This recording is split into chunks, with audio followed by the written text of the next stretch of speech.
In conclusion, Kotlin is better than Java for Android development. Here's a summary of the reasons why. In May 2019, Google stated that Kotlin is the preferred language for Android development, meaning that Java will be phased out gradually. Better to hop on the Kotlin bandwagon now and be ahead of the curve. Kotlin is also more concise than Java. This means that you can write less code to achieve the same results. Kotlin is more type safe than Java. This means that you are less likely to run into type-related errors at compile time or runtime.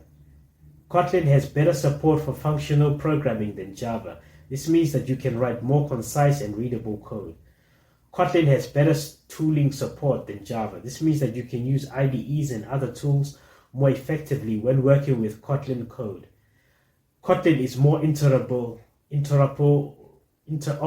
with Java. This means that you can easily call Kotlin code from Java code and vice versa.